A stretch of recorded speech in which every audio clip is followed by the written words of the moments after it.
রাত প্রায় 10টা। চারদিকে রাতে নিস্তব্ধতা ছড়িয়ে পড়ছে।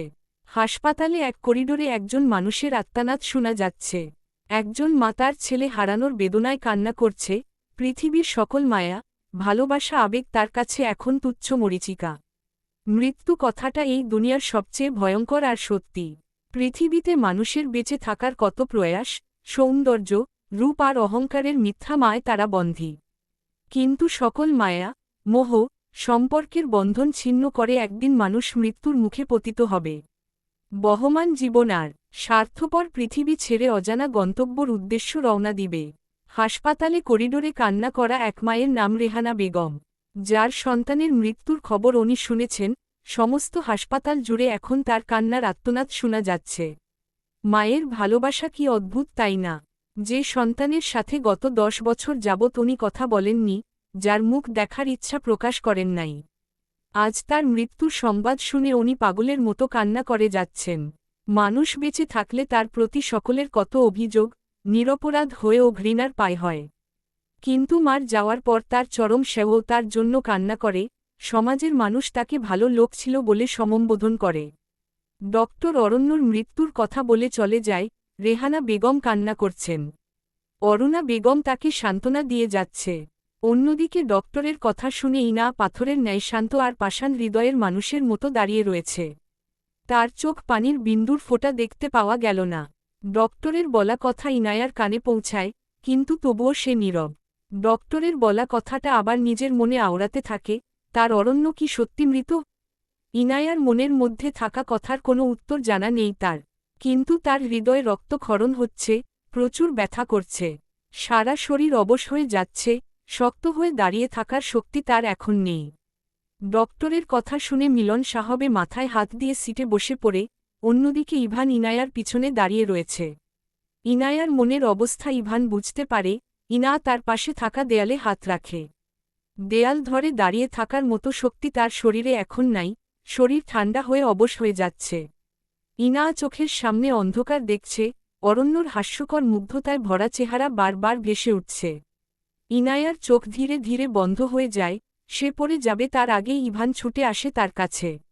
ইভান তখন ইনায়াকে ধরতে যাবে, তার আগেই ইনা প্রতিবাদী স্বরে বলে ওঠে, ছুঁয়েন না আমায় ইভান ভাই। আমার স্বামী জীবিত থাকুক বা মৃত, শুধু সে ছাড়া আমার শরীর টাচ করার অনুমতি অন্য কোনো পুরুষকে আমি দিব না। দূরে সরে যান। ভাগ্যের কি নিরর্মম পরিহাস, শুধু জীবনে এইটুকু সুখের কামনা করেছে সে, তাও পূর্ণ হল না। নিজের প্রিয় শেওর সাথে ঘর বাঁধা হল না, তার মুখ থেকে একবার ভালোবাসি শব্দ শোনার ইচ্ছা পূর্ণ হল না। রাতের আকাশে নিজের প্রিয়তমাকে বুকে জড়িয়ে ধরে ঘুমিয়ে থাকার সৌভাগ্য আর বুঝি এই জন্মে তা হল না। অরণ্যর শ্বাস নিঃশ্বাস দ্রুত হয়ে যাচ্ছে, সে দ্রুত গতিতে নিঃশ্বাস নেওয়ার কারণে তার বুক উঠানামা করছে। অ্যাম্বুলেন্স থাকা ডক্টর অরণ্যর হাতের পালস চেক করে সামান্য ভয় পেয়ে তার পাশে থাকা লোককে বলে, অরণ্য চৌধুরী বাড়িতে অরুণা বেগম আর মিলন সাহেব খাওয়া দাওয়া শেষ করেছে মায়ে। প্রায় 9টা বেজে 30 মিনিট। মিলন সাহেব খাবার খাওয়া শেষ করে সোফায় দিয়ে বসলেন। আজ রাত 8টার খবর শোনা হয় নাই, তবে 9:30টার সময় আর কি খবর শুনবে। তবুও উনি টিভি অন করলেন, খবরের চ্যানেলে গেলেন খবর শুনবে বলে। অন্যদিকে অরুণা বেগম টেবিল থেকে সকলের এটো খাবার রান্না ঘরে নিয়ে রাখছেন। অরুণা বেগম যখন খাবারের প্লেট হাতে নিলেন, তখন মিলন সাহেব মাই খবর চ্যানেলে লেগেন। খবরের চ্যানেলে যাওয়ার সাথে সাথে একজন বলে ওঠে, ব্রেকিং নিউজ, আজ রাত 9টার সময় গাজীপুর শহরে গাড়ি দুর্ঘটনায় আহত হয়েছেন শহরের সবচেয়ে বড় ব্যবসায়ী অরণ্য রাজ চৌধুরী। পুলিশ গাড়ির ভিতর থেকে তার দেহ বের করেছে, তবে পুলিশের কথা অনুসারে বর্তমানে অরণ্য রাজ চৌধুরীর অবস্থা খুব খারাপ। দুর্ঘটনায় ওনার মাথা থেকে প্রচুর রক্তপাত হয়েছে। টিভিতে থাকা লোকের মুখে অরণ্য রাজ চৌধুরীর নাম শুনে অরুণা বেগমের হাত থেকে খাবারের থালি পড়ে যায়।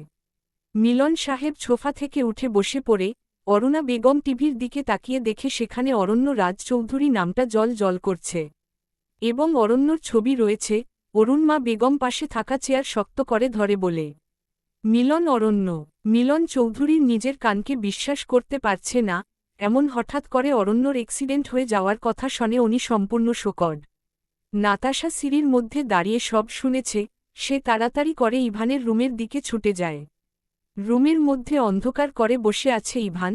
হঠাৎ দরজার মধ্যে কারো শব্দ শুনে ইভান বিছানা ছেড়ে উঠে দাঁড়ায়। বাহির থেকে নাতাশার কণ্ঠ শোনা যাচ্ছে। ইভান বিরক্তি নিয়ে দরজা খুলে সে নাতাশাকে কিছু বলতে যাবে, তার আগেই নাতাশা হাঁপাতে থাকে, বলতে থাকে, ইভান ভাইয়া, অরণ্য ভাই অ্যাক্সিডেন্ট করছে। ওনার অবস্থা খুব একটা ভালো না, বাঁচবে কি না সন্দেহ রয়েছে। হঠাৎ করে নাতাশার কথা শুনে ইভান অবাক হয়ে যায়। এরপর যখন বুঝতে পারে অরণ্য অ্যাক্সিডেন্ট করছে তখন সে বলে ওঠে, হে আট। ইভান নাতাশার সাথে তাড়াতাড়ি করে রুম থেকে বের হয়ে যায়। অরণ্যর সাথে তার শত্রুতা রয়েছে কারণ সে ইনায়ার স্বামী। কিন্তু অরণ্যর সাথে রক্তের সম্পর্ক রয়েছে ইভানের। তার ছোট চাচার ছেলে অরণ্য, তার ছোট ভাই। অরুণা বেগম আর মিলন সাহেব সময় নষ্ট না করে গাড়ি করে বেরিয়ে পড়ে। খবরে বলা হয়েছে অরণ্যকে সিটি হাসপাতালের উদ্দেশ্য নিয়ে যাওয়া হয়েছে। হাসপাতাল রোডের দিকে এক গাড়ি চলছে, যার মধ্যে একজন নারী কান্না করে যাচ্ছে। অন্যজনের হাত পা অনবরত কাঁপছে, সে আর কেউ নাই না। তার গলা শুকিয়ে আসছে, বুকের ভিতর ভয়ে জমা হয়েছে। গাড়ি দ্রুত গতিতে ছুটে যাচ্ছে, পাশের সিটে রেহানা বেগম কান্না করছে। মা তার সন্তানের প্রতি যত রাগ করে থাকুক, তার সাথে কথা বলা বন্ধ করে দেখ। তবুও সে সন্তান, ইনা যখন অরণ্য বলে চিৎকার দেয় তখন রেহানা বেগম ছুটে যায় তার রুমে। এরপর গাড়ি থেকে বের হয় হাসপাতালের উদ্দেশ্য। সাইমা এখনও কিছু জানে না। তার এই অবস্থায় এখন যদি অরণ্যর অ্যাক্সিডেন্টের কথা শুনে তবে সে উত্তেজিত হয়ে যাবে, যা তার সন্তানের জন্য ক্ষতিকর। ইনায়ার হাত পা ভীষণ কাঁপছে, সে বারবার ঘন ঘন শ্বাস ফেলছে। আজ রাস্তা যেন শেষ হচ্ছে না, কখন যে সে হাসপাতালে পৌঁছে অরণ্যকে দেখবে সে আর অপেক্ষা করা পারছে না। ইনায়ার সমস্ত শরীর পাথর ন্যায় হয়ে যাচ্ছে। রেহানা বেগম কান্না করছে কিন্তু তার চোখ দিয়ে পানি বের হচ্ছে না। ভাগ্যার উপর তার করুণা হচ্ছে। কি অদ্ভুত তাই না, ছোটবেলা একটা মানুষের জীবন থেকে সব কেড়ে নিয়েও শান্তি হল না তার ভাগ্যের। কিন্তু যদি এইবার অরণ্য তার জীবন থেকে চলে যায়, তাহলে সে কি করে বাঁচবে? অরণ্য ছাড়া ইনায়ার কোনো অস্বস্তি নাই। প্রায় রাত সকাল 10টা। হাসপাতালে এসে গাড়ি থামে ইনায়ার। চৌধুরী বাড়ির সকল সে পৌঁছায় একই সময়ে। অরুণা বেগম আর রেহানা বেগমের মধ্যে আগে দেখা হয় নাই। বৌভাতের অনুষ্ঠানের দিন রেহানা বেগম রুমে ছিলেন। তবুও রেহানা বেগমের কান্না থামাতে অরুণা বেগম তার কাছে যায়, তাকে সান্ত্বনা দেয়। ইনা, ইভান, মিলন সাহেব আর নাতাশা হাসপাতালের ভিতরে চলে যায়। হাসপাতালে একজন ডক্টর কেবিন থেকে বাহির হয়েছে। ইনা তার কাছে ছুটে যায় আর বলে, গাজীপুরে একটু আগে যে অ্যাক্সিডেন্টে হয়েছে সেই রোগীর কি অবস্থা? ওনাকে কোন কেবিনে রাখা হয়েছে? ডক্টর বলে, ও হ্যাঁ, গাজীপুর থেকে একজন অ্যাক্সিডেন্ট রোগী নিয়ে আসা হয়েছে। তবে উনি বেঁচে নাই, অ্যাম্বুলেন্স করে নিয়ে আসার সময় উনি মারা গেছেন। ওনার লাশ মর্গে রাখা হয়েছে। ডক্টরের কথা শুনে ইনায়ার শরীর একদারেট অবশ হয়ে যায়। সে শুধু শুনতে পায় যে উনি আর বেঁচে নেই, মারা গেছেন।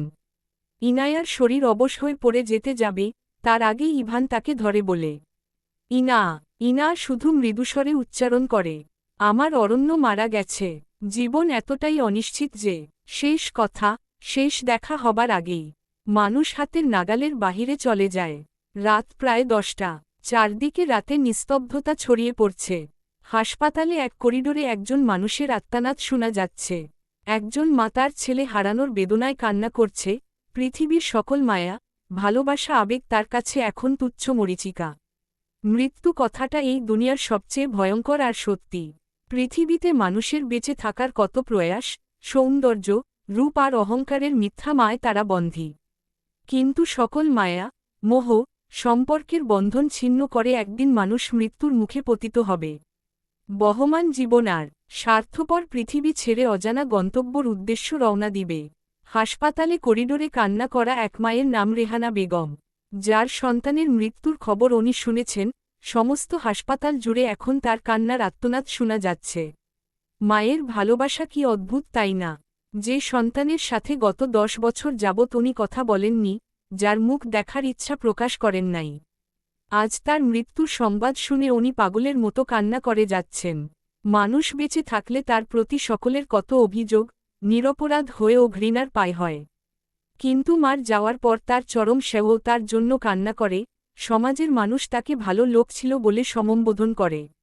ডক্টর অরণ্যর মৃত্যুর কথা বলে চলে যায়। রেহানা বেগম কান্না করছেন। অরুণা বেগম তাকে সান্ত্বনা দিয়ে যাচ্ছে। অন্যদিকে ডক্টরের কথা শুনে ইনা পাথরের ন্যায় শান্ত আর পাষাণ হৃদয়ের মানুষের মতো দাঁড়িয়ে রয়েছে। তার চোখ পানির বিন্দুর ফোঁটা দেখতে পাওয়া গেল না। ডক্টরের বলা কথা ইনায়ার কানে পৌঁছায়, কিন্তু তবুও সে নীরব। ডক্টরের বলা কথাটা আবার নিজের মনে আওড়াতে থাকে, তার অরণ্য কি সত্যি মৃত? ইনায়ার মনের মধ্যে থাকা কথার কোনো উত্তর জানা নেই তার, কিন্তু তার হৃদয়ে রক্তক্ষরণ হচ্ছে, প্রচুর ব্যথা করছে। সারা শরীর অবশ হয়ে যাচ্ছে, শক্ত হয়ে দাঁড়িয়ে থাকার শক্তি তার এখন নেই। ডক্টরের কথা শুনে মিলন সাহবে মাথায় হাত দিয়ে সিটে বসে পড়ে, অন্যদিকে ইভান ইনায়ার পিছনে দাঁড়িয়ে রয়েছে। ইনায়ার মনের অবস্থা ইভান বুঝতে পারে, ইনা তার পাশে থাকা দেয়ালে হাত রাখে। দেয়াল ধরে দাঁড়িয়ে থাকার মতো শক্তি তার শরীরে এখন নাই, শরীর ঠান্ডা হয়ে অবশ হয়ে যাচ্ছে। ইনা চোখের সামনে অন্ধকার দেখছে, অরণ্যর হাস্যকর মুগ্ধতায় ভরা চেহারা বারবার ভেসে উঠছে। ইনায়ার চোখ ধীরে ধীরে বন্ধ হয়ে যায়, সে পড়ে যাবে তার আগেই ইভান ছুটে আসে তার কাছে। ইভান তখন ইনায়াকে ধরতে যাবে, তার আগেই ইনা প্রতিবাদী স্বরে বলে ওঠে, ছুঁয়েন না আমায় ইভান ভাই। আমার স্বামী জীবিত থাকুক বা মৃত, শুধু সে ছাড়া আমার শরীর টাচ করার অনুমতি অন্য কোনো পুরুষকে আমি দিব না। দূরে সরে যান। ইনা তার কণ্ঠ দিয়ে অন্য কোনো শব্দ উচ্চারণ করার শক্তি হয় নাই, সে অজ্ঞান হয়ে যায়, তবে তার জ্ঞান থাকা অবধি অরণ্যর নাম শুধু তার কণ্ঠধ্বনিতে উচ্চারিত হয়েছে। পাশে থাকা চেয়ারে ইনায়ার নিথর দেহ লুটিয়ে পড়ল, আজ যদি অরণ্য থাকত তবে তাকে ধরত। ইনায়ার সব বিপদে তার স্বামী পাশে থেকেছে, ইনা মনে হয় আজও তার প্রত্যাশা করছে। ইভান নিজের হাত গুটিয়ে নেয়, সামনে থাকা নারীকে আজ তার অন্য কারো স্ত্রী মনে হচ্ছে। অন্য পুরুষের সম্পত্তির উপর ইভান হক জমাতে চাই নাই, তাকে ছুঁয়ে দেখার ইচ্ছা তার মন থেকে লোভ পেয়েছে। ইভান ইনায়ার নিথর দেহের দিকে তাকিয়ে থাকল, এরপর দূরে থাকা নাতাশার নাম ধরে ডাক দেয়। সকলের থেকে দূরে নাতাশা আর অরুণা বেগম রয়েছে, রেহানা বেগম কান্না করছে। মূলত অরুণা বেগম আর নাতাশা তাকে সান্ত্বনা দিয়ে যাচ্ছে, ভাইয়ের ডাক শুনে নাতাশা কার কাছে আসে। ইভান বলে, নাতাশা তুমি ইনায়াকে অন্য কোনো কেবিনে নিয়ে যাও। ইনা অজ্ঞান হয়ে গেছে। লাশঘর, দেয়ালে স্পষ্ট খোদাই করে লেখা রয়েছে কথাটা। লাশঘরের চারপাশে এক অদ্ভুত নীরবতা কাজ করছে। কি থমথমে পরিবেশ আর অদ্ভুত ভয়ঙ্কর সব আওয়াজ তার কানে ভেসে আসছে।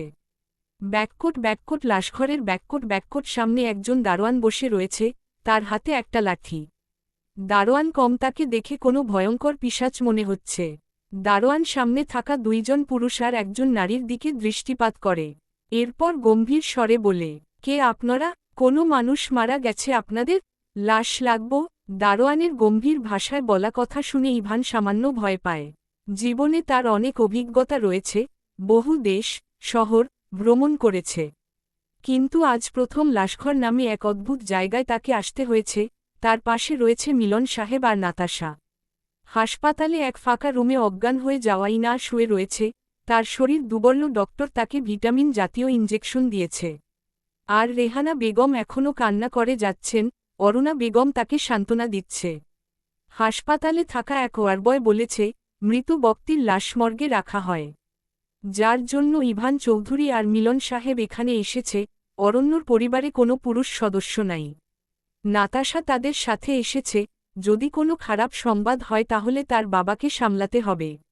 ইনায়ার অজ্ঞান ফিরতে এখনও সময় রয়েছে, ডক্টর যা ইনজেকশন দিয়েছে প্রায় 2 ঘন্টার পর তার অজ্ঞান আসবে। দারোয়ানের কথার জবাব মিলন সাহেব দে। প্রায় 2 ঘন্টা আগে অরণ্য রাজ চৌধুরী নামে একজন মানুষ অ্যাক্সিডেন্ট মারা গেছে। তার পরিবারের সদস্য আমরা, তার মৃতদেহ কোথায়? দারোয়ান মিলন চৌধুরীর কথা শুনে বলেন, এই জায়গায় হাজার হাজার মানুষের লাশ আসে প্রতিদিন, একটু আগে একটা মানুষ মারা গেছে, তার দেহ এখানে নিয়ে এসেছে। যান দেখুন উনি আমার আত্মীয় কিনা। ইভান আর মিলন সাহেব দারোয়ানের সাথে ভিতরে ঢুকে যায়, নাতাশা তাদের সাথে যাওয়ার জন্য পা বাড়ায়। কিন্তু ইভান তাকে নিষেধ করে দেয়, নাতাশা বাচ্চা, ও ভয় পাবে। লাশঘরের ভিতরে ইভান শুকনো ঢুক গিলে সারা রুম বরফ নেয় শীতল। শরীরের হাড্ডি মাংস জমে যাওয়ার উপক্রম। মগ্নের মধ্যে প্রায় 100 খানিক লাশ রয়েছে, সবার শরীর সাদা কাপড় দিয়ে মোড়ানো রয়েছে। মিলন সাহেব আর ইভান এগিয়ে যায়। দারোয়ান তাদের একটা লাশের কাছে নিয়ে যায়, যার সমস্ত শরীর সাদা কাফনের কাপড় দিয়ে আবৃত। সদ্য মারা যাওয়ার কারণে রক্তের লাল বিন্দু বিন্দু সাদা কাপড়ে উপর রয়েছে। মৃতদেহের কাছে গিয়ে ইভানের শরীর ভয় বা কষ্টে ঠান্ডা বরফ হয়ে যায়। মিলন চৌধুরী খুব শান্ত, কিন্তু সেটা শুধু তার বাহিরে। মৃতদেহের দিকে এক দৃষ্টিতে একবার তাকিয়ে দেখেন উনি। আজ থেকে প্রায় 17 বছর আগে ঠিক এমন এক অ্যাক্সিডেন্ট তার ছোট ভাই মারা গেছে। অরণ্যর বাবা নিলয় চৌধুরী আর রেহানা বেগমের যখন বিয়ে হয়, তখন মিলন চৌধুরী তা মেনে নেন নাই। কারণ রেহানা বেগম গরিব ঘরের সন্তান ছিলেন, আর নিলয় মিলন সাহেব না জানিয়ে বিয়ে করেছিলেন। যার জন্য রাগে অভিমানে নিলয় চৌধুরী আর রেহানা বেগমকে বাড়ি থেকে বের করে দেন। কিন্তু মিলন সাহেব তার ভাইকে অনেক ভালোবাসত। শুধু তার অভিমান আর বংশের মর্যাদার রক্ষার জন্য উনি এমন করেছেন। চৌধুরী বাড়ি থেকে বের হয়ে যাওয়ার পর নিলয় চৌধুরী আর রেহানা বেগম বস্তির এক বাসায় ঠাঁই নেয়, যা মিলন সাহেব তার গোপন সুয়ে মাধ্যমে জানতে পারে। নিলয় সাহেব তখন বেকার ছিলেন, কোনো চাকরি না করার কারণে তার সংসার অভাব দেখা দেয়। মিলন সাহেব গোপনে তার বন্ধুর এক কোম্পানিতে চাকরি করার সুযোগ করে দেয়। যদিও নিলয় সাহেব বা রেহানা বেগমের বিষয়ে কিছুই জানত না। তাদের সংসার সুখে শান্তিতে চলতে থাকে। কয়েক বছর পর তাদের ঘর আলো করে জন্ম নেয় অরণ্য আর সায়মা। অরণ্যর যখন 10 বছর বয়স তখন নিলয় সাহেব অ্যাক্সিডেন্ট মারা যান। মিলন চৌধুরী ভাইয়ের মৃত্যুর কথা শুনে বস্তিতে ছুটে আসে। কিন্তু তখন অরণ্য আর রেহানা বেগম মিলন সাহেবকে তার বাবার হত্যাকারী মনে করত। সম্পত্তির লোভে মিলন সাহেব তার আপন ভাইকে হত্যা করেছে এই কথা তাদের মনের মধ্যে গেঁথে যায়। এরপর মিলন সাহেব তাদের সামনে আসে নাই। তার ভাইয়ের মৃত্যুর জানাজা উনি পড়েছেন, কিন্তু সেটা অরণ্যর চোখের অগোচরে। সকলে যখন নিলয় সাহেবের কবর দিয়ে চলে যান, তখন মিলন সাহেব তার ভাইয়ের কব্বের কাছে যায়। মৃত ভাইয়ের কবরের মাটি আঁকড়ে ধরে কান্না করে। স্বামীর মৃত্যুর পর আবার রেহানা বেগমের সংসারে অভাব ঘনিয়ে আসে। অরণ্য বয়স তখন মায়ের 10 বছর আর সাইমার 6 বছর। যুবতী বিধবা রেহানা বেগম শিক্ষিত ছিলেন, যার জন্য উনি চাকরি করার সিদ্ধান্ত নেন। মিলন সাহেব তখন রেহানা বেগমকে একটা স্কুলে চাকরি দেয়। তাদের বিভিন্নভাবে সাহায্য সহযোগিতা করে, যার বিষয়ে তারা কিছু জানত না। অরণ্য যখন ভার্সিটিতে পড়ে তখন সে নতুন বিজনেস শুরু করার চেষ্টা করে। মিলন চৌধুরী সবসময় অরণ্যর প্রতিটা কার্যকলাপে নজর রাখে। অরণ্যর ব্যবসায় তাকে সাহায্য করে। অতীতের কথা মনে হতেই মিলন চৌধুরীর চোখে জল চলে আসে। উনি লাশের উপর থেকে কাপা কাপা হাতে সাদা কাপড় সরান। এরপর যা দেখে তাতে উনি অবাক হয়ে যান। নাতাশা অনেক সময় ধরে তার বাবা আর ভাইয়ের জন্য অপেক্ষা করছে, কিন্তু তারা বাহির হচ্ছে না, তার মনে ভয় করছে। প্রায় 5 মিনিট পর মিলন সাহেব আর ইভান বেরিয়ে আসে। দরজার কাছে আসতেই নাতাশা উৎসুক দৃষ্টিতে জিজ্ঞেস করে, আব্বু, কি দেখলে তোমরা? যে লোক মারা গেছে উনি অরণ্য ভাইয়া, নাকি অন্য কেউ? নাতাশার কথা শুনে মিলন সাহেব ওর মাথায় হাত রেখে বলে, ওই মৃতদেহ অরণ্যর না। মিলন সাহেবের কথা শুনে নাতাশা দীর্ঘ নিঃশ্বাস ছাড়ে। এরপর দৌড়ে যায় রেহানা বেগম আর অরুণা বেগমকে এই খবর দিতে। সময় প্রায় রাত 12টা। হাসপাতালের এক বেডে ইনা অজ্ঞান অবস্থায় শুয়ে রয়েছে, তার হাতে ক্যানেলা দেওয়া। অতিরিক্ত চিন্তা আর হঠাৎ করে এমন দুর্ঘটনার কথা শুনে ইনায়ার প্রেশার কমে যায়, যার কারণে তার শরীর দুর্বল হয়ে গেছে। ডক্টর তাকে স্যালাইন দিয়েছে। ইনায়ার জ্ঞান ফিরে আসে। সে পিটপিট করে চোখ খুলে সামনে এক পলক তাকিয়ে নিজেকে এক অজানা জায়গায় আবিষ্কার করে। হাতে থাকা ক্যানেলার দিকে চোখে যায়।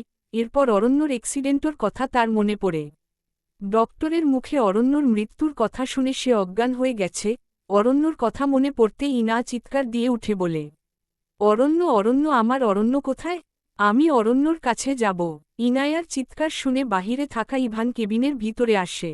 মূলত ইভান এত সময় ইনায়ার কেবিনের বাহিরে তার জ্ঞান ফিরার অপেক্ষা করছিল, কিন্তু সারাদিন অনেক টায়ার্ড থাকার ফলে তার শরীরের একটু বিশ্রামের প্রয়োজন ছিল, যার জন্য সে বাহিরে বসে থাকতে থাকতে ঘুমিয়ে পড়েছিল।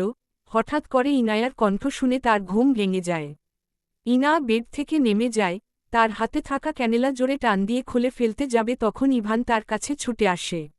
ইভান বলে, কি হয়েছে ইনা? কোনো সমস্যা হচ্ছে তোমার? শরীর কি অতিরিক্ত খারাপ লাগছে?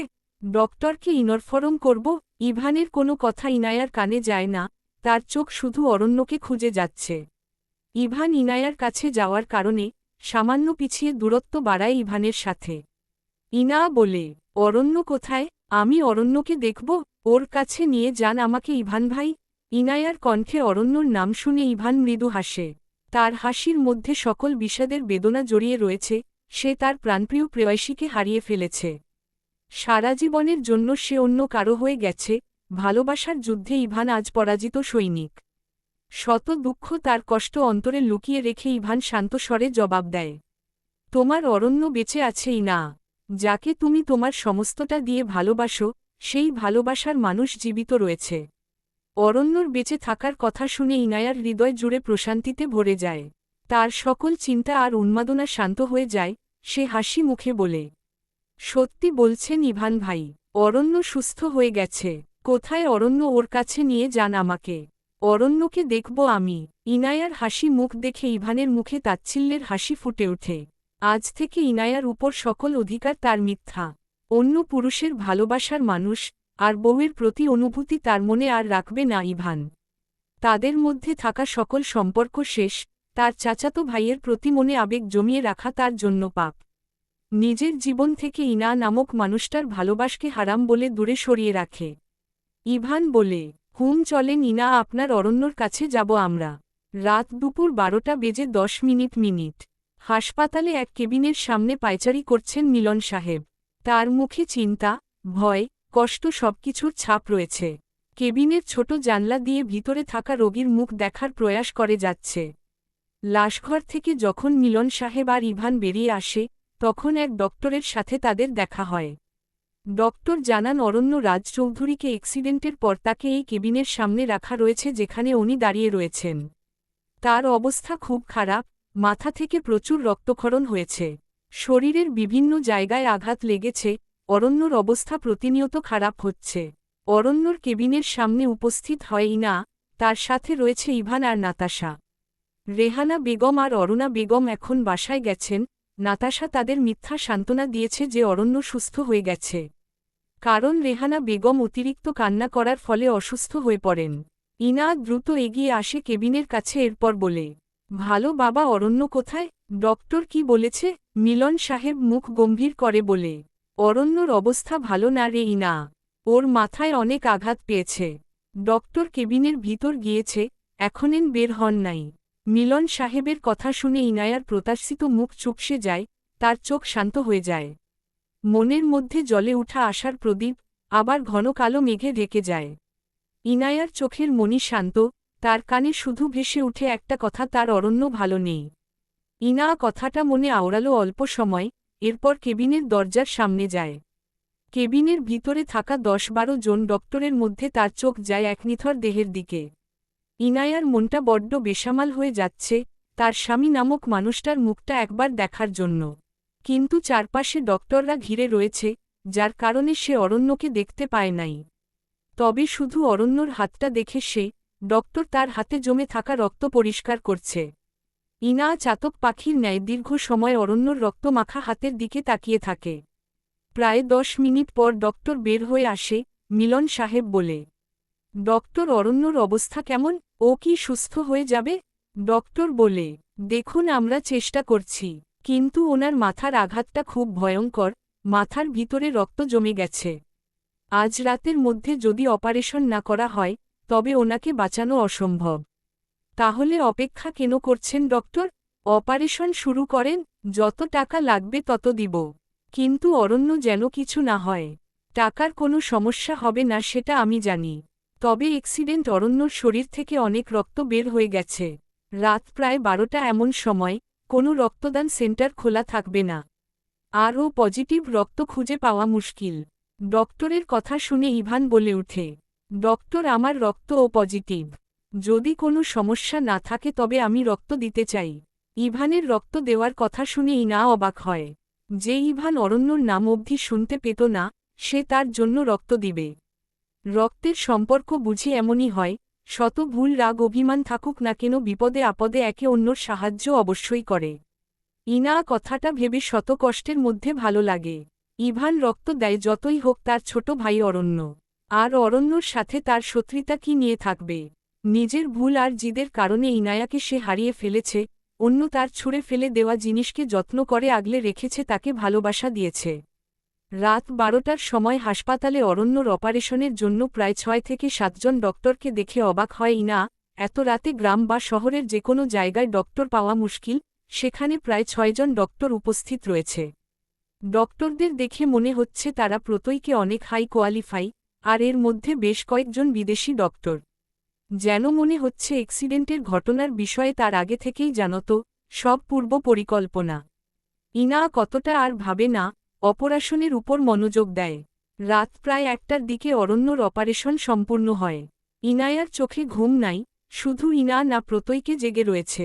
ডক্টর কেবিন থেকে বাহিরে বেরিয়ে আসে ইনা তার কাছে এগিয়ে গিয়ে জিজ্ঞেস করে, ডক্টর অরণ্যর কি অবস্থা, অপারেশন কি সাকসেসফুল হয়েছে? ডক্টর বলে, অপারেশন সাকসেসফুল হয়েছে কিন্তু মাথায় অতিরিক্ত রক্ত জমাট বাঁধার কারণে অরণ্য রাজচৌধুরী কোমায় চলে গেছেন। ডক্টরের মুখে কোমায় চলে যাওয়া কথাটা শুনে ইনায়ার পা থমকে যায়, সে এক পা পিছিয়ে যায়। সেই দিন হাসপাতালে কেবিনের সামনে দাঁড়িয়ে অনেক কান্না করেছে সে। ইভান আর নাতাশা তাকে সান্ত্বনা দিয়েছে, মিলন সাহেব নিজেও পাথর হয়ে যান। ডক্টরের কথা অনুসারে অরণ্যর কোমা থেকে বের হওয়া আদৌ সম্ভব না। তার মাথায় জোরে আঘাত লাগার কারণে অতিরিক্ত রক্তপাত হয়, যার ফলে হাতের এক সাইড অবশ হয়ে যায়। যদি অরণ্য কোনো দিন কোমা থেকে বের হয়, তবুও তার হাতের ডান সাইড অবশ থাকবে। প্রায় 2 বছর পর, সময় চলে যায় তার আপন গতিতে। এই 2 বছরে ইনায়ার জীবনে অনেক পরিবর্তন হয়েছে। সে একজন বিজনেস লেডি, তার এসএস কোম্পানির কেসের বিষয়ে অনেক ডিটেইলস সে খুঁজে বের করেছে, যার ফলে আদালতের সামনে প্রমাণিত হয়েছে ইনা নির্দোষ, কিন্তু তবুও সে হাজিরা দিয়ে যাচ্ছে। চৌধুরী কোম্পানি ওর এখন যথেষ্ট সুনাম রয়েছে। অরণ্য 2 বছর পরও কোমা থেকে বের হয় নাই। সকালে ইনা অফিসের জন্য রেডি হচ্ছে, আয়নার সামনে দাঁড়িয়ে তার চেহারা ভালো করে খেয়াল করছে। জীবন তার থেকে কত কিছু কেড়ে নিয়েছে তার হিসাব মিলিয়ে দেখছে। অন্যদিকে বিছানার উপর খেলা করছে এক ছোট শিশু। তার ছোট ছোট হাতটা দিয়ে বিভিন্ন খেলার জিনিস দেখছে। ছোট বাচ্চাটা ইনায়ার দিকে তাকিয়ে বলে, মাম্মা।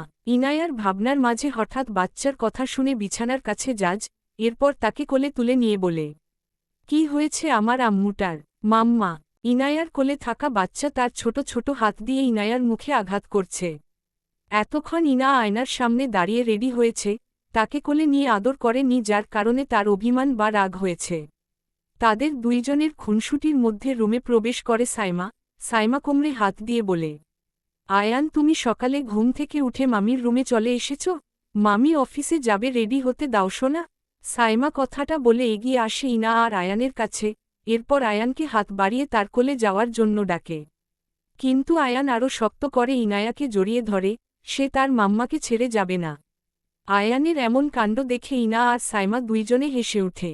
সাইমা বলে, কি সুন্দর, মামিকে পেয়ে মাকে ভুলে গেল। মামি একবার অফিসে যাক, তখন দেখব আয়ানকে কে কোলে নেয়। অরণ্যর বাড়ির প্রাণ ফিরে এসেছে, সকলে এখন হাসি খুশি। প্রায় 1 বছর 6 আগে সাইমার সন্তান হয়েছে, যার নাম আয়ান। আয়ানের বাবা বিদেশ থেকে কয়েকদিন আগেই ফিরে এসেছে। অরণ্য কোমায় চলে যাওয়ার পর থেকে তার কোম্পানির সকল দায়িত্বই না পালন করছে। অরণ্যর বাড়িটা এখন আগের মতো মৃত মানুষ দিয়ে ঘেরা নয়, বরং এখন প্রত্যেকে হাসি খুশি। তবে সকল সুখ আর পূর্ণতার মধ্যে একজনের অনুপস্থিত সবাইকে পীড়া দেয়, যার নাম অরণ্য। ইনায়ার জীবন এখন যান্ত্রিক হয়ে গেছে, সকালে অফিস আর রাতে বাড়ি ফিরে আসা। 2 বছরে তার জীবন এমন করে চলছে, প্রতিটা দিন তার কাছে কয়েকশত বছরের সমান। অফিসের দায়িত্ব, সংসারের দায়িত্ব, সবার সাথে হাসি মুখে কথা বলা, সব নাটক করে সে আজ বড্ড ক্লান্ত।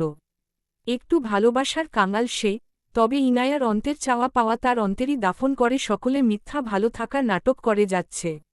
রেহানা বেগম এখন সংসারে এক মায়ের সকল দায়িত্ব পালন করে। আগের মতো ঘরে বন্দী থাকেন না, বাড়িতে থাকা অবস্থায় নাতি আর মেয়ের সাথে সময় কাটান। আর বাকিটা সময় নামাজ পড়ে অরণ্যর সুস্থতার জন্য দোয়া করেন। অরণ্য কোমায় যাওয়ার পর থেকে হাসপাতালে নিয়মিত যান উনি, কেবিনের কাছে গিয়ে অরণ্যর হাত ধরে কান্না করেন। কিন্তু অরণ্য এখন বড্ড নিষ্ঠুর হয়ে গেছে, সকলের কান্না, কষ্ট তার পাষাণ হৃদয় গলাতে পারে না। সে শান্ত চুপচাপ হয়ে বিছানায় শুয়ে থাকে, যেন কোন মৌন ব্রত রেখেছে। চৌধুরী বাড়ির সাথে এখন অরণ্যর পরিবারের সুসম্পর্ক হয়েছে। অরুণা বেগম আর মিলন সাহেব প্রায় এই বাড়িতে আসে। রেহানা বেগম আর সাইমা ওই বাড়িতে যায়, ইনা আর ইভান এখন বন্ধুর মতো থাকে। বিজনেস সহ অন্য বিষয়ে একে অপরের সাহায্য সহযোগিতা করে। ইভান আর প্রভার সম্পর্কে আগের মতো দূরত্ব নেই, একসাথে কাজ করার ফলে তারা এখন বন্ধুর মতো চলাচল করে। কখনো কোনো মানুষের অনুপস্থিতিতে জীবনে থেমে থাকে না, শুধু সকল কষ্ট লুকিয়ে হাসতে জানলে জীবনে সুন্দর। শহরের সবচেয়ে বড় কোম্পানির মধ্যে একটা চৌধুরী কোম্পানি আর অরণ্যর কোম্পানি, যার নাম এআরসি। চৌধুরী বাড়িতে ইনা উপস্থিত হয়। গত কয়েকদিন ধরে অরুণা বেগম অনেক অসুস্থ। অফিসের অতিরিক্ত কাজের চাপের কারণে ইনা এতদিন বিজি ছিল, কিন্তু আজ সকল কাজ শেষ করে দেখা করতে এসেছে। ইনা এখন অরুণা বেগমের রুমে অবস্থান করছে। অরুণা বেগমের হাত ধরে বলে, মামনি, তোমার শরীরের অবস্থা এখন কেমন? ডক্টর কি বলেছে? অরুণা বেগম বলে, আগের চেয়ে ভালো। ডক্টর ঔষধ দিয়েছে, বলেছে নিয়মিত ঔষধ খেলে সুস্থ হয়ে যাব। ইনা অরুণা বেগমের সাথে অল্প সময় কথা বলে। অরুণা বেগম খুঁটিয়ে খুঁটিয়ে ইনায়ার মুখমণ্ডল, চেহারা সবকিছু পর্যবেক্ষণ করে, এরপর হতাশার নিঃশ্বাস ছাড়ে। জন্ম থেকে ইনা মেয়েটা বড্ড অভাগা। জন্মের পর তার বাবার মৃত্যু হয়। 7 বছর বয়সী তার মায়ের অসুস্থতার কারণে মৃত্যু হয়। ইভানের সাথে জোর করে বিয়ে দেয় অরুণা বেগম, কিন্তু সেখানে ও সূক্ষ্ম হয় না। আবার অরণ্যর সাথে বাধ্য হয়ে বিয়ে করে, তবে আজ অরণ্য ও অ্যাক্সিডেন্ট করে কোমায় চলে গেছে। অরুণা বেগমের বড্ড কষ্ট হয় ইনায়ার জন্য। মায়ের মন নিয়ে যদি কোনো কথা মুখ দিয়ে নাও বলে তবুও তা বুঝে নেয়। তার ইনা ভালো নেই, যা ইনায়ার চোখ মুখ দেখে উনি বুঝে যান। শুধু সকলের সামনে মিথ্যা নাটক করে যায়, তার বান্ধবীর করা প্রমিস সে রাখতে পারল না। অরুণা বেগমের হাত ইনায়ার মাথায় চলে যায়, আলতো করে মাথায় হাত বুলিয়ে দেয়। ইনা শান্ত হয়ে যায়। কতদিন পর আজ তার মামনির আদুরে হাতের ছোঁয়া অনুভব করছে। হৃদয়ের কোণে জমে থাকা কষ্ট যেন তার চোখ দিয়ে পানির বিন্দুর ন্যায় ঝরে যাচ্ছে। ইনায়ার চোখে পানি দেখে অরুণা বেগম তার দিকে হাত বাড়িয়ে দেয়। ইনা শক্ত করে তার মামনিকে জড়িয়ে ধরে আর বলে, মামনি, সুখ কোথায় কিনতে পাওয়া যায়? আমি সমস্ত টাকা দিয়ে সুখ কিনতে চাই। সব সময় কেন আমাকে সব কষ্ট সহ্য করে হয়? কব অন্যায় বা পাপ করেছি আমি মামনি? অরুণা বেগম ইনায়াকে শক্ত করে জড়িয়ে ধরে। ইনা অঝরে কান্না করে দেয়। সে আজ বড্ড টায়ার্ড, জীবন যুদ্ধে হেরে যাওয়া সৈনিক। সামান্য সুখের আশায় দুঃখের সমুদ্র ডুবে যাওয়া এক পরাজিত নারী। প্রতিটা মানুষের জীবনে কিছু সুখের মুহূর্ত থাকে, যা দিয়ে দুঃখের সময়টা সে পার করে দেয়। কিন্তু অভাগী ইনায়ার জীবনে শুধু দুঃখ। সুখ বুঝি সবার ভাগ্যে সজ হয় না। একাকিত্ব নামক শব্দটা ইনায়ার সমস্ত অস্বস্তি জুড়ে রয়েছে, যা তার জীবনটা বিষিয়ে তুলছে। বড্ড শখ হয় ইনায়ার সাধারণ নারীর মতো স্বামী, সংসার, সন্তান নিয়ে সুখে থাকার। কিন্তু কিছু মানুষের শখ শুধু স্বপ্ন হয়ে থেকে যায়, ভাগ্য আর বাস্তবতার লড়াইয়ে নিয়মিত কাছে হেরে যায়। মায়ের মৃত্যুর সময় যদি ইনাও মারা যেত, তবে হয়তো জীবনে এত কষ্টের সম্মুখীন হতে হতো না। মৃত্যু কোনো সমাধান না, কিন্তু জীবন যদি মৃত্যু যন্ত্রণা থেকে অধিক বিষাদময় হয়ে যায় তবে মৃত্যুই শ্রেয়।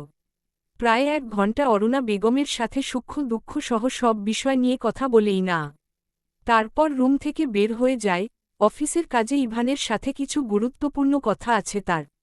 কম্পিউটারে মুখ গুজে বসে আছে ইভান, তার সম্পূর্ণ দৃষ্টি এখন কাজের উপর। হঠাৎ দরজায় নক করার শব্দ শুনে কম্পিউটার থেকে মুখ না তুলেই বলে, প্রভা, রুমে আসার জন্য তোমার অনুমতি নেওয়ার কি দরকার? চলে আসো। প্রভার নাম শুনে ইনা ভ্রু কুঁচকে তাকায় ইভানের দিকে, এরপর মুখে একটা মিষ্টি হাসি বজায় রেখে রুমের ভিতরে প্রবেশ করে। কম্পিউটারে মুখ গুজে এখনও কাজ করছে ইভান। ইনা গিয়ে পাশে বসে। প্রভা সবসময় ইভানের রুমে আসে, তারা একসাথে গল্প করে, কথা বলে, কাজ করে, যার জন্য ইভান মনে করেছে প্রভা এসেছে। ইভান তার পাশে কারো উপস্থিতি বুঝতে পারে, এরপর বলে, প্রভা, তুমি এমন চুপচাপ বসে আছে কেন? কথা বলছো না? প্রভাকে চুপচাপ থাকতে দেখে ইভান কাজ করা বন্ধ করে ফিরে তাকায়, তবে হঠাৎ করে ইনায়াকে দেখে অবাক হয়ে যায়। ইভান হয়তো ইনায়াকে প্রত্যাশা করে নাই। ইভানের এমন মুখ করা দেখে ইনা হেসে ওঠে। ইভান অবাক হয়ে বলে, ইনা, তুমি এখানে? আর প্রভা কোথায়? ও আসে নাই? না ইভান ভাই, প্রভা আসে নাই।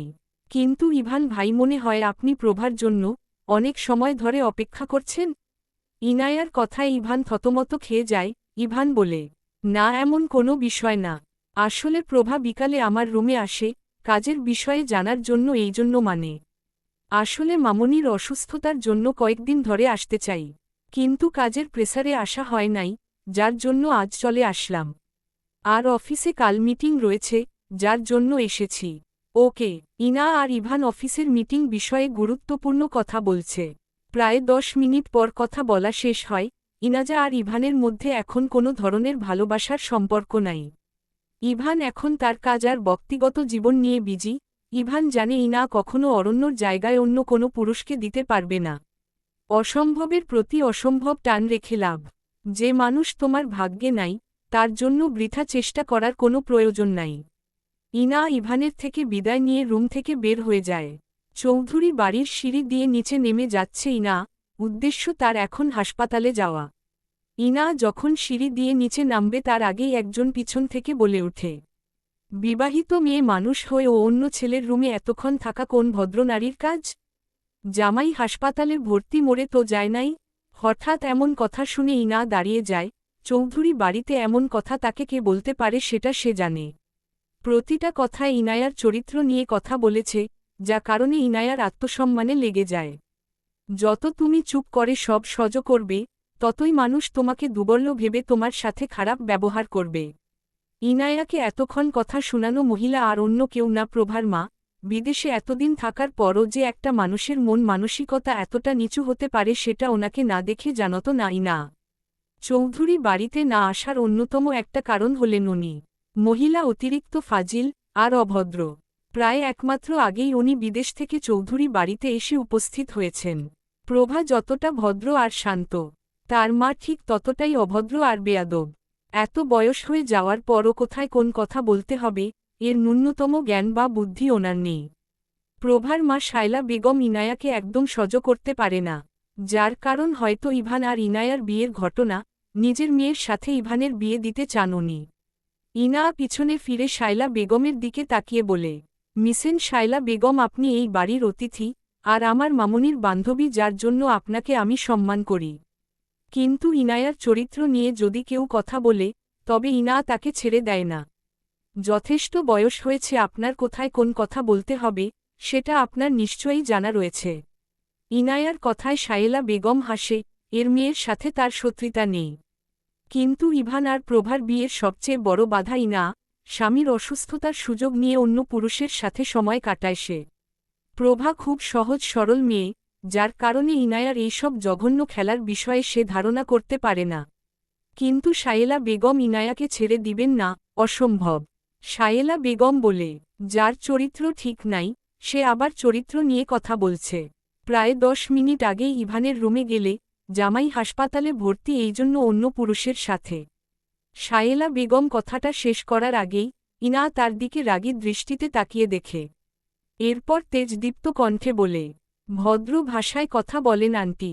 আমার স্বামী অসুস্থ কিন্তু মারা যায় নাই, কথাটা আমার মনে আছে। আর ইভান চৌধুরী আমার ভাসুন হন। স্বামী অসুস্থ থাকার কারণে ব্যবসা, ঘর সংসার সব সামলাতে আমার একটু সমস্যা হয়, যার জন্য ভাসুর হিসাবে ইভান চৌধুরী আমাকে সাহায্য করছেন।